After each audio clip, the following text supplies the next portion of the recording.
Bruno, vocês estiveram com o Paulo esses últimos dias e já também começou um planejamento para 2022, né? Queria que você falasse um pouco como foram esses primeiros dias, se ele já pediu reforços, como está sendo o planejamento para 2022.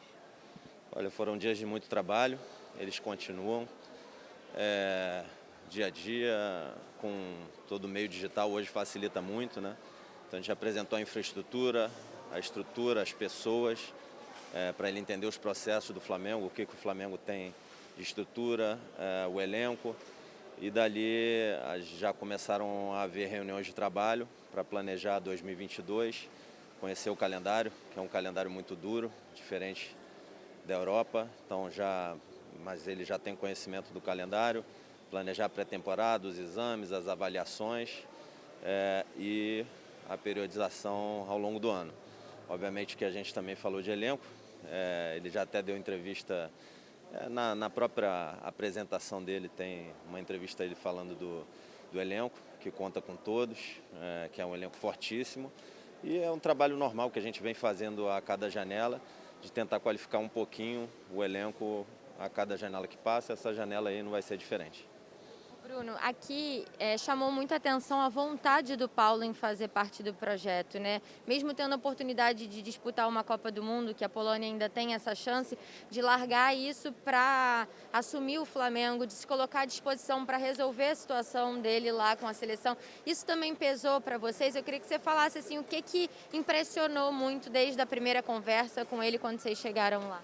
São vários aspectos. Esse aspecto, obviamente, sempre pesa demais. A vontade, o comprometimento, o desejo de vencer.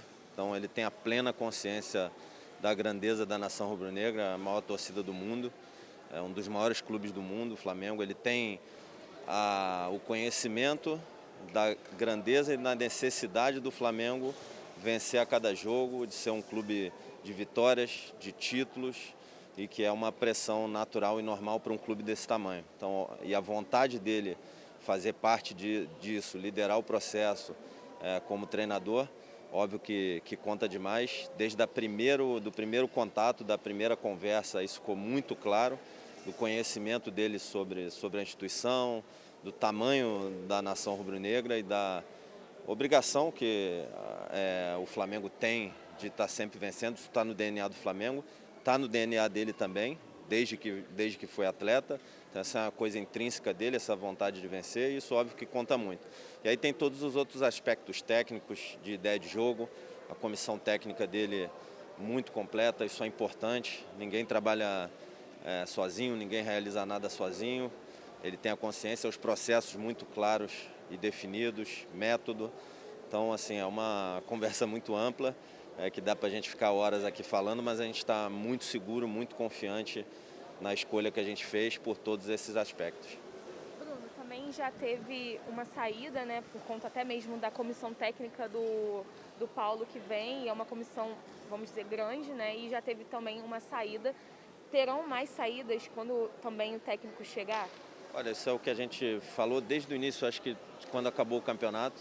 Todo ano o Flamengo faz as avaliações que tem que fazer dos processos das pessoas e os ajustes são feitos quando eles são necessários.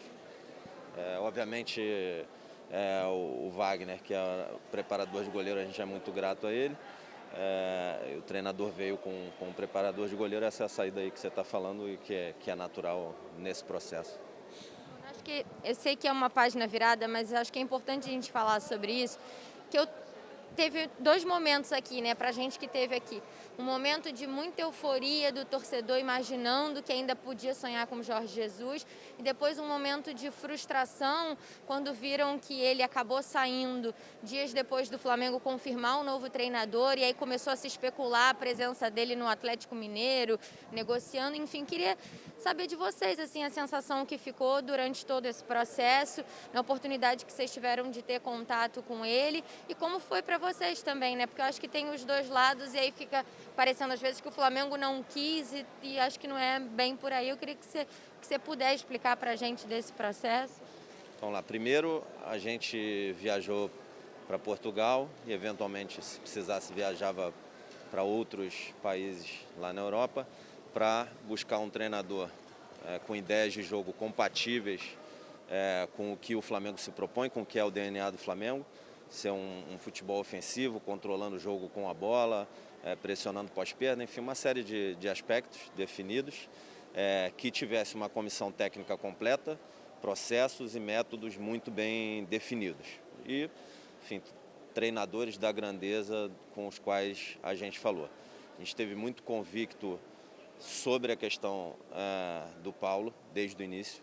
É óbvio e natural que a gente seguisse o processo, e o Flamengo, eu e Marcos, tentamos até o momento em que o tempo começou a colocar em risco a temporada de 2022 do Flamengo. Então, no início o tempo jogava a nosso favor, inclusive o Marcos deu uma entrevista e a gente conversou exatamente o nosso sentimento. Óbvio que eu, Bruno, como pessoa, o Marcos também, a gente gostaria de esperar mais, mas quando a gente está na cadeira da instituição e a gente olha para o ano de 2022 e os tempos e prazos, a gente tem que respeitar os tempos e prazos que não colocam em risco maior a temporada do Flamengo em 2022. Então, a partir do momento que o tempo começou a colocar em risco a temporada de 2022, a gente tomou a decisão e a gente está muito seguro na escolha do Paulo.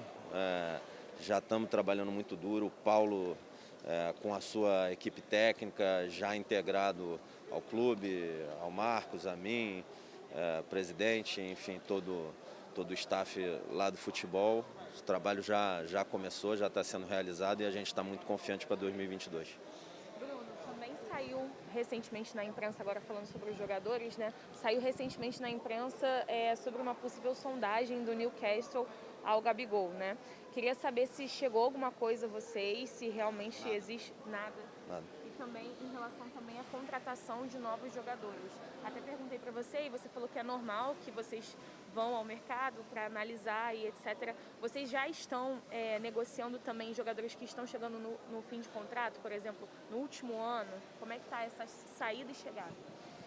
Olha, a gente já iniciou o planejamento com o Paulo e o trabalho vai começar agora na primeira semana de janeiro. Principalmente a gente encontrar as alternativas, e é pouca coisa, né?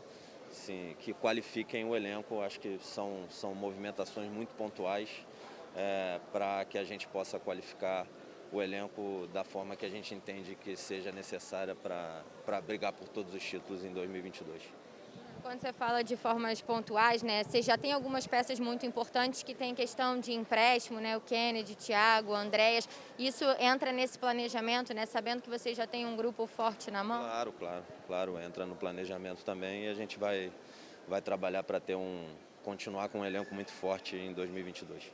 Para fechar da minha parte, ontem também aqui começou a pipocar muito a história de Felipe Coutinho, né? Ele apareceu com o Rodinei e com o Davi Luiz e deu a entender que está querendo voltar para o Brasil como uma ideia de jogar a Copa do Mundo, né? De ter mais chance com o Tite. Tem alguma coisa ou no momento isso é só essa euforia de rede social? Não tem nada.